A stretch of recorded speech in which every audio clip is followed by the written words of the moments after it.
Start of a brand new week as we're heading to the Easter weekend. Hope you all got your plans set up for Easter and your family gatherings and all of that goes with it.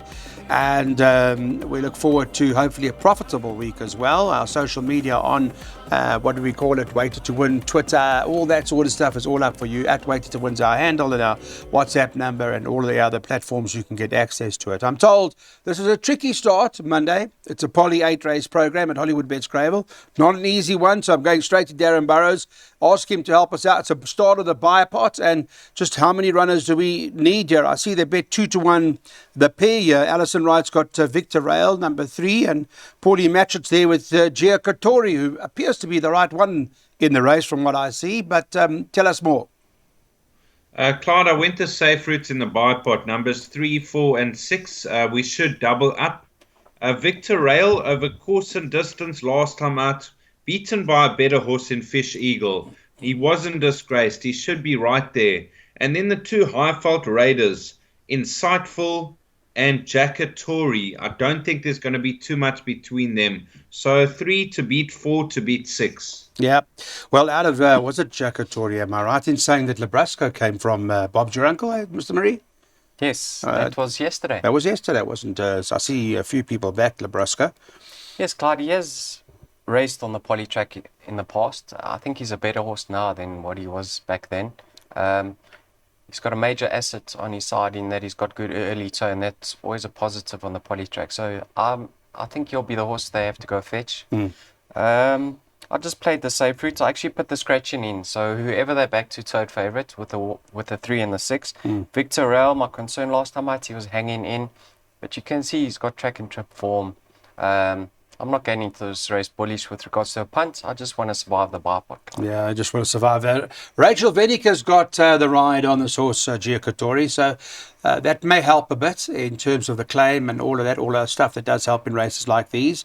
This is a maiden class. We've got 2 buy pots up for you. Let's put them up, please. Thank you. Let's go straight there. And here we go. 1, 3, and 6 from Daryl Marie. He just wants to survive. Second leg of his buy pot, he's looking to bank a number 8 over here. That being that horse, Jade's Cabernet. And then 216 Rand perm is what he's spending for Daryl. Okay, Darren Burrows. And Darren hasn't got bankers. He's got doubled up. He's looking for horses in every leg. It's a 288 Rand perm. He did warn me later earlier when we spoke. He said, listen, this is a tough card. Not going to be easy. 288 Rand perm. Let's get the buy pots underway. Welcome everybody, Jade's Cabernet, 14-10. This is Daryl Marie's banker, so I'm going to start with him first and ask him what the story is around this horse. Peter Muscat, Keegan de Mello, 2 runs in the Cape. So tell us a bit about that form, Mr. Marie. Yeah, we've been hopping on the Western Cape maiden form lines. Been strong, too strong for KZN, Clyde. I don't see any difference over here. She's had 2 fair efforts to date, nothing that really excites you. But in her second start, she contested a special weights event because she didn't have a rating at that stage of her career. She was badly in at the weights over there, so I don't think she was really disgraced. Word from the Hollywood Syndicate is her work is solid, and she's expected to be competitive. I've just bankered her due to the lack of opposition. Horses drawn 5 and 7 don't have early toes, so I really think she'll be able to get into a good position without having to work for it. Look at Ladies Day, Variety Fair. They've had their chances. They're moderate sorts. If she's got any sort of ability, I expect her to win. Yeah, they tipped a few winners yesterday, the Hollywood Syndicate. When I say they tipped a few, there were a few they were bullish on. That what was his name again? That Fantastic. Yes, they fancied that a bit from a comments perspective. You know, sometimes you can read in between the lines, and they were quite keen on that. So let's see how they do here.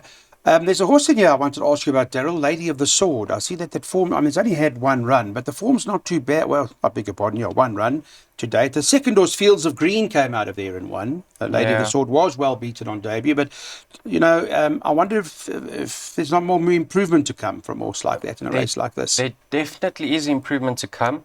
But the 1,000 meters has to be a major concern. You're worried about that, okay. Might be a bit short for that. Mr. Burrows, let's talk about this. Daryl's bankering Jade's Cabernet. What are you doing, sir? I played the safe route 1, 4, and 8, Clyde. My first choice is Jade's Cabernet. I watched the rerun of both her starts, and she showed a lot of speed, found nothing in the closing stages. The Polly short run-in could suit her because she's pacey, and I'm hoping that she stays on all the way to the line. Dangers, Variety Fair, never far off them. She's going to get it right one of these days. And County Kildare, the 5-year-old mare, she pulls too hard over the 1200. I think the drop to 1,000 is going to suit her. Okay. So safe route for Mr. Burrows. Mr. Marie going banker 8 to try and get through this PA by the horses that are on your screen at the moment. I'll just call them to you quickly. 4 and 6 in the second leg, 1, 7, 8 in the third leg, 3, 9, 10 in the leg 4, then 1, 4, 5, 9, then 6 and 7 at the last leg, 1, 2, 4 and 7. It's a 576 Rand per. Next sixes, can we get one on? Let's have a look and take a look at what we're going to do here in this particular event. See what the story is here with regards to the race. And let me see what the betting is for you. Sorry, I got distracted for a moment.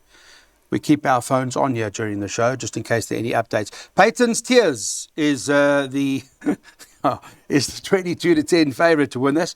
And I thought the right horse in the race. Look, Dean Caname is there, had started off his season well yesterday.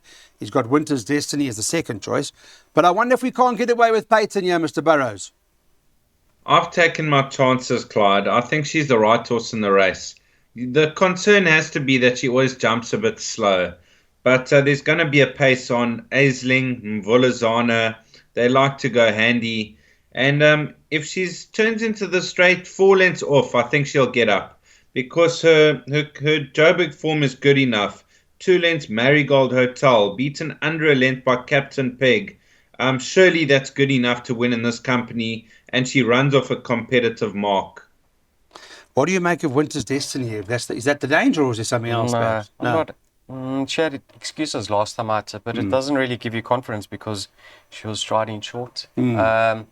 Clyde, she's gone up in the ratings. I'll give her more or less a place chance because you can never discount Keegan de Miller from a good draw. Peyton's Tears, Clyde. Here's a 5-year-old mare. She hasn't seen the winner's enclosure for the last 711 days. Yeah. So, wonder what's wrong with her. How bullish can you really be? I mean, she gets slow. She comes out slow.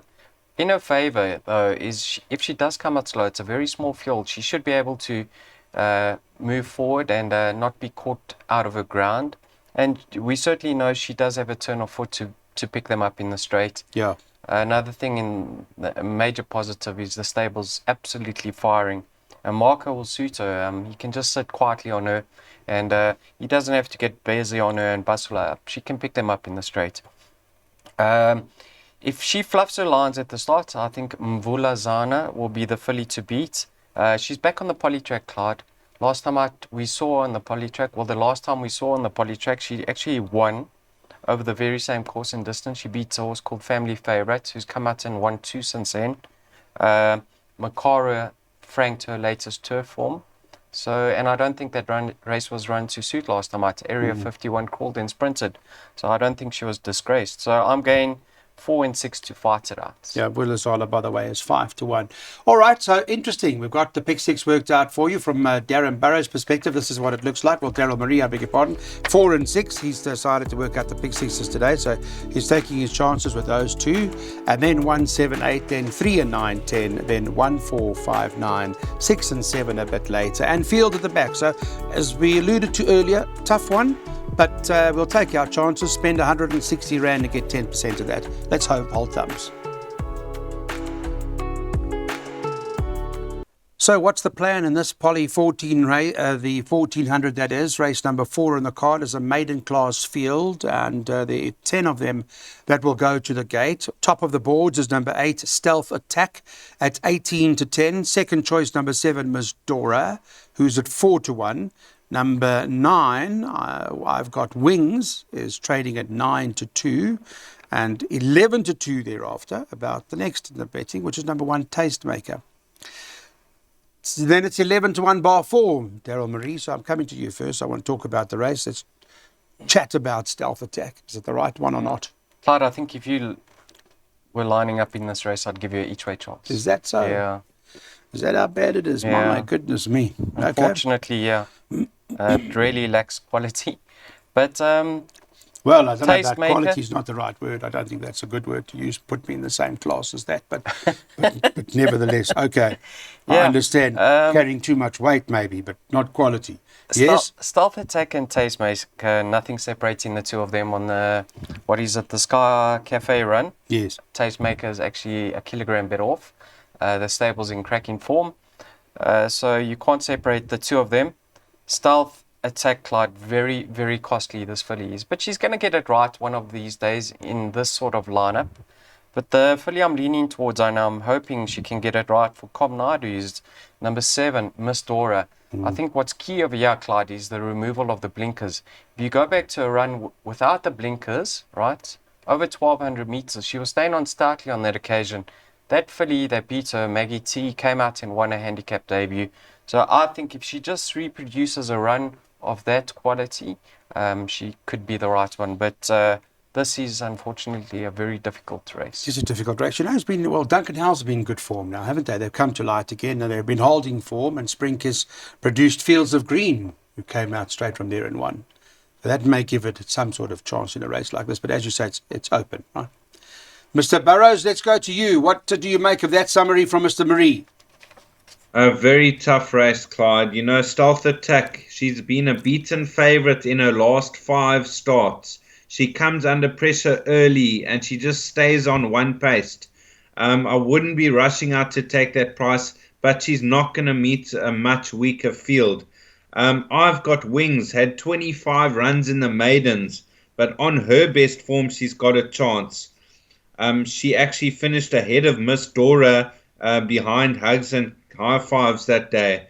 Vermicelli not out of it. She also ran in that Hugs and High Fives race. So there's only a length separating numbers 7, 9, and 10.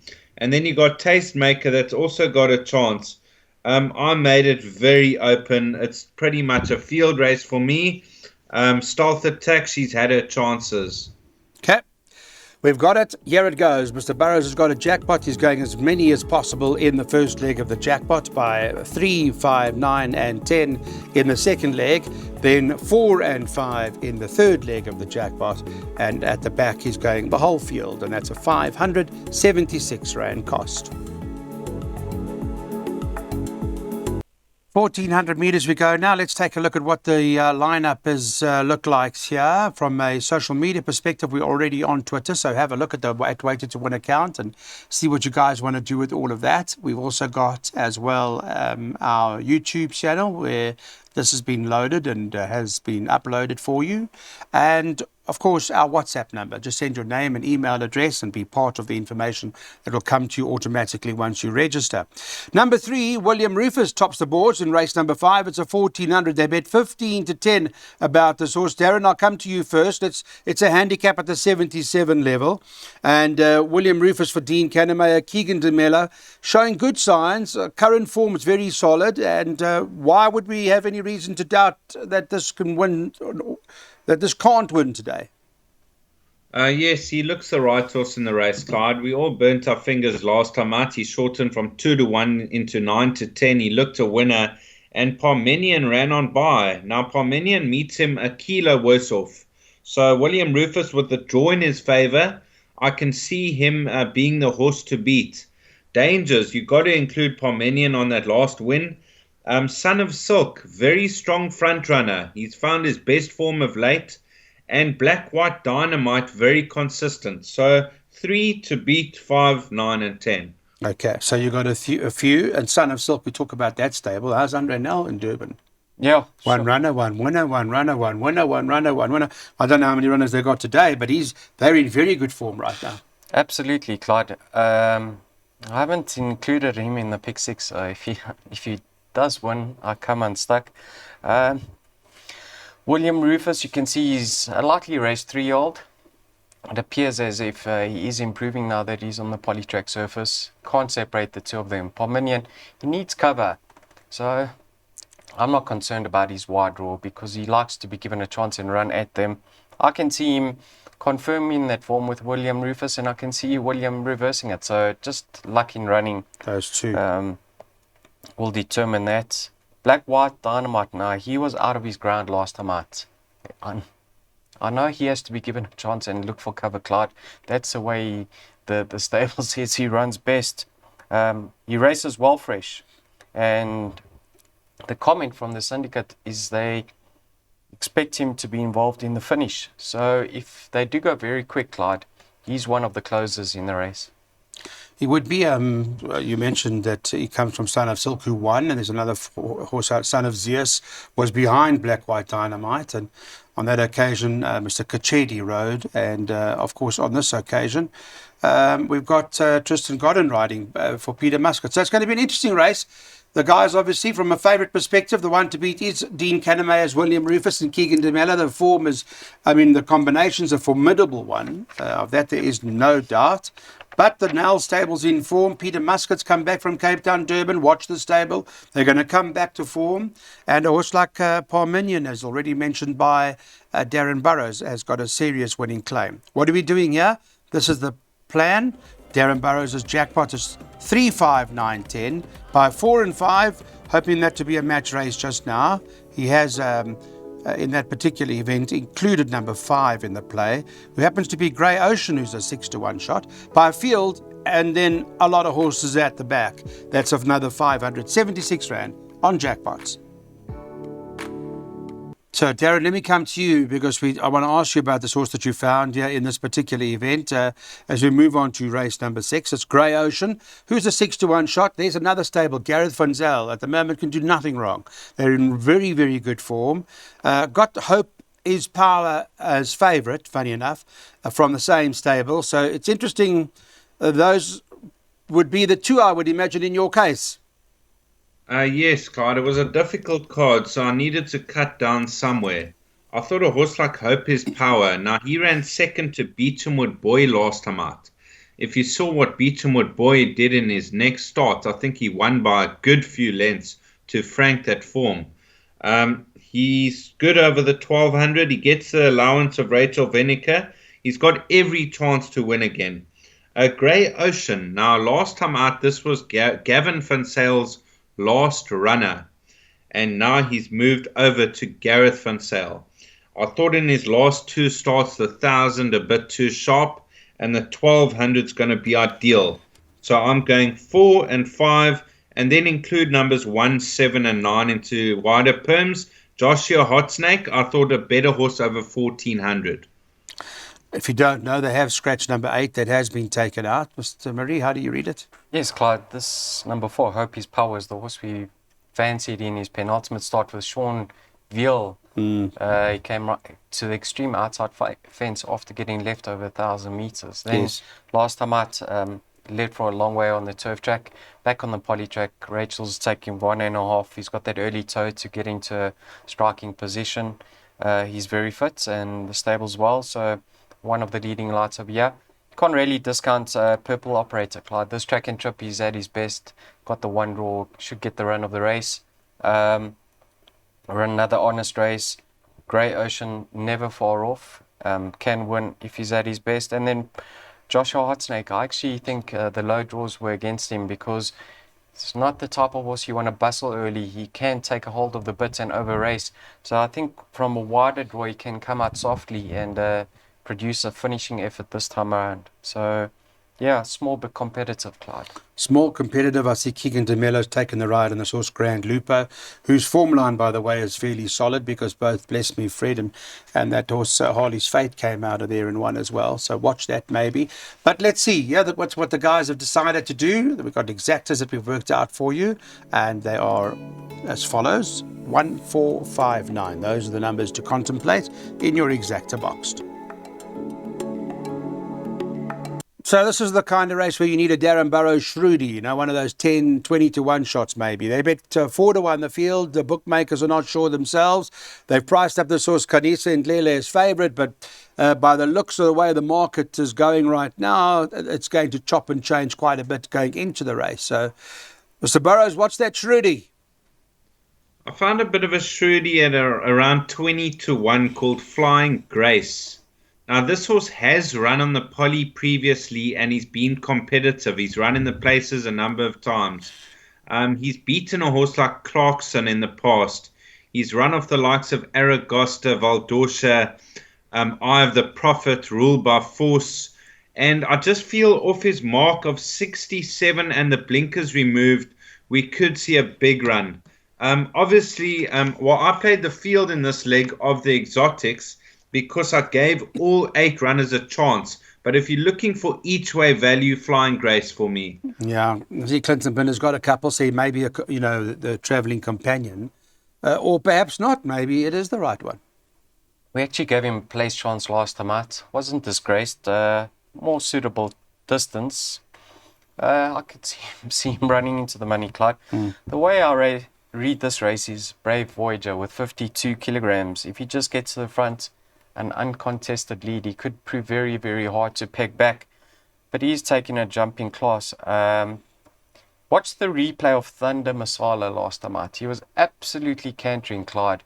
Going through the 200, you would have said certainly in the top 2, and then he found very little. So what I think is going to prove to be the winning move here is coming back to the 1700. He's one of this course in distance. I just think last time out he was caught out by the additional furlong. Nice patient ride. I can see him getting up in the latter stages. I'm going Thunder Masala ahead of Brave Voyager. Interesting. Okay. Thunder Masala on that penultimate start. Run to Sleeker Silk. There's a winner from there, is there? Quiz Master, I think that's come from there as well. So that's fairly interesting. And there are a few. So Mr. Burrows has got a Shruti, Mr. Marie's got a Shruti. Maybe put them together. What we do here in this race, we'll have a look. We've only got 2 more races to have a look at now. And Darryl saying Thunder Masala. What price Thunder Masala priced up well between the recording this morning at 10 o'clock is 6-1, number 6. And don't forget Darren Burrows' 9, Flying Grace, is trading 20-1. Well, it's a handicap at the 67 level for fillies and mares, which in this case, Eurasia is not a 67, I can tell you that in terms of a handicap. She's like 127, and we want to wish our wonderful makeup artist, Eurasia, a very happy 40th birthday, who's been with this business in terms of television for how many years? For a long time, am I right? Almost 13 years. 13 years now already, and she's into, Mr. Marie, into your naughty 40s now. Remember the naughty 40s? Oh, yeah. Well, we don't wake up looking this way, Clyde. So thank you very much, Rosh. Hope you have a fantastic day. Thank you so Happy much. birthday, my Happy darling. birthday, Everything of the Rosh. best. Everything of the Wish best. you, cheers. One more for, there we go. All for Rosh, she's 40th. She does all of the hard work behind the scenes, and we wish her everything, and thank you for all the hard work. Enjoy. Thank you. Mr. Burrows, I know we're going to go to you now. You also want to wish Rosh a happy birthday, and we've got the last race to preview. Yes, happy 40th birthday. All the best. Race 8 on the card, I thought the trickiest race on the card. But the 2 high-fault raiders, Fascinada and English Primrose, are going to be the top choices. Now, Fascinada runs her best races from the front or handy. And from a 1 draw, I'm hoping she holds her position. And she could be the horse to catch. Now, English Primrose, I don't think she stayed in her last start. Lucky Herdolaka's stable are firing, so this has to go in. And of the local runners, I thought a horse like Hatter and Rose Princess, if you put a line through her last start, she's competitive. So there are a few years you heard from Darren that may have to go into the race, and he's quite right, Daryl, that Lucky Hudolakis' stable is having a tremendous run. I mean, Lucky's always been, consistent, but I don't recall him having a run like this for years. Yeah, and long may it last, Clyde. You have to give this filly a chance. I don't know what to make of this race, to be quite honest, Clyde. The horse that's unexposed over this distance is number 7, Petite Verdot. Concern is she was over racing over the 6 furlongs last time out. But if she settles in running and she sees out the trip, Clyde, I can see her being the improver in the race. Other than that, what you see is what you get. Okay, so what price is this horse Petite Verdot that you're talking about, so that we can get some money out of 12-1, number 7?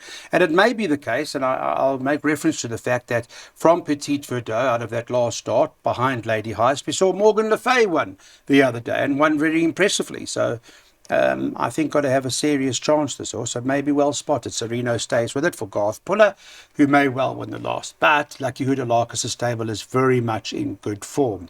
Here's our last race preview in terms of what the boys are suggesting that you do. We're taking some exactas and we're boxing 1, 2, 4, 5 and 7. Thanks everybody. Have a great week to come.